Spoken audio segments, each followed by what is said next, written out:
आधी आबादी यानी कि नारी शक्ति, श्रम शक्ति। और अभी पिछले दिनों आपने देखा होगा कि सुप्रीम कोर्ट ने एक बहुत बड़ा फैसला दिया, जिसमें उन्होंने हर गृहिणी को श्रम के बदले 30,000 रुपये मासिक उसकी मजदूरी का, उसका जो घर में काम करती है उसकी कीमत का आकलन किया, उसका परिश्रम की कीमत बताई सुप्रीम कोर्ट ने अभी रिसेंटली 3-4 दिन पहले।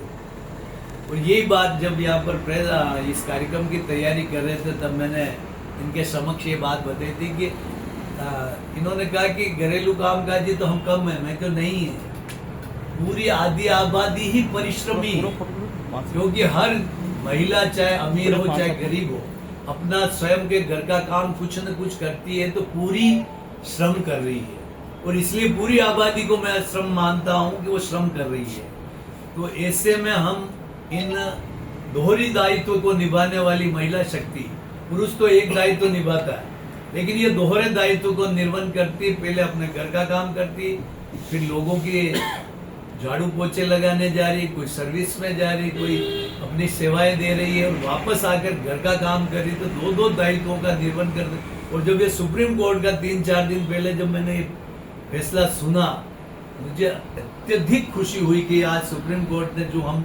रेगुलर हम ये बात जो लोगों के बीच में कह रहे थे, महिलाओं के बीच में कह रहे थे कि हम आधी आबादी को ही हम श्रम मानते हैं, ये श्रमिक मानते हैं, ये परिश्रम श्रमजीवी के रूप में हम इनको मान्यता देनी चाहिए। ये बात हम कई वर्षों से करते आ रहे हैं। ये सुप्रीम कोर्ट ने जो पुष्टि की, मैं उसके लिए सुप्रीम कोर्ट को धन्यवाद देता हूँ। और आज इस प्रेस कॉन्फ्रेंस का मकसद जो है कि पिछले कई समय से हम एक मांग उठा रहे हैं कि जिस तरीके से निर्माण श्रमिकों का बोर्ड बना हुआ है, जिस तरीके से मध्य प्रदेश में अन्य श्रमिक असंगठित क्षेत्र का बोर्ड बना हुआ है, महाराष्ट्र में हमालों का बोर्ड बना हुआ है, वैसे हम चाहते हैं कि घरेलू कामकाजी महिलाओं का एक पृथक से एक इनका कल्याण बोर्ड बने, जो ये अपने दायित्वों का निर्वहन कर रही है। इनके लिए सोशल सिक्योरिटी नहीं है। आज इनको पूर्ण रूप से श्रमिक की परिभाषा में नहीं माना जाता है, श्रमिक का दर्जा नहीं दिया जा रहा। कैसी विडंबना। सुप्रीम कोर्ट तो हमको हमारा वेतन निर्धारित कर रही है, हर गृहिणी का 30,000, और सरकारें उसको श्रमिक नहीं मान रही कि क्योंकि आप 8 घंटे का पूर्ण रूप से काम नहीं कर रही होगा, घरों में झाड़ू पोछे का काम अल्प समय का है और पूरा समयावधि नहीं है। अरे समय आज 2 शिफ्ट में जाती है महिलाएं, किसी घर में 3-4 घंटा काम करती, वापस शाम को करती, तो वो तो श्रमिक की कैटेगरी में आता है। और वैसे भी वर्क बेस और जॉब बेस होता है, और उसकी अगर समय सीमा निर्धारित नहीं की जा सकती, उसको वर्कर माना जाता है। तो आज आपके पत्रकारों के समक्ष में इस आधी आबादी की बात को आपके माध्यम से केंद्र और राज्य की सरकार के समक्ष ये रखना चाहता हूं, क्यों पिछले समय हमने गहलोत साहब की सरकार के समय 3-4 बोर्ड बनाने के लिए हमने जो कार्रवाई की थी, उसमें 2 बोर्ड तो बन चुके और 2 नहीं बन पाए, क्यों आचार संहिता लग गई। तो मैं चाहता हूं कि आपने हमेशा, मेरा तो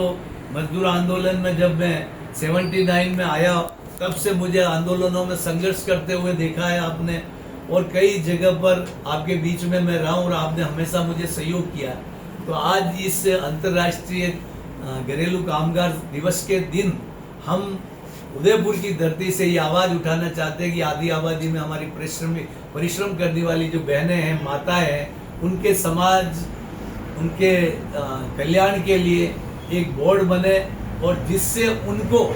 सोशल सिक्योरिटी की सुविधाएं मिले। ये जब 60 साल के बाद अपने घर पर, तो इनको पेंशन मिलनी चाहिए। इनका कोई एक्सीडेंट हो जाए, कार्य पे जाते और आते वक्त जब गांव से निकल कर ये शहरों में बड़े बड़े मकानों में झाड़ू पोछे लगाने जाती है, इनके पास कोई स्कूटर नहीं है, इनके पास कोई खुद का साधन नहीं है, ये कुछ पैदल आती, फिर बस पकड़ती, फिर पैदल चलती मोहल्ले में जाने के लिए। तो इनको उसका आने जाने का उनको यात्रा शुल्क मिलना चाहिए, इनको निर्वहन भत्ता मिलना चाहिए, इनको प्रसूति लाभ मिलना चाहिए, और इनको अपना मकान बनाने के लिए एक ब्याज मुक्त ऋण मिलना चाहिए, इनके बच्चों की पढ़ाई के लिए इनको फ्री सुविधा मिलनी चाहिए। ये सारे मुद्दों को लेके मैं आपके बीच में उपस्थित हुआ हूँ, और मुझे इस अवसर पर आप सबको मिलने का बड़ा सौभाग्य मिला।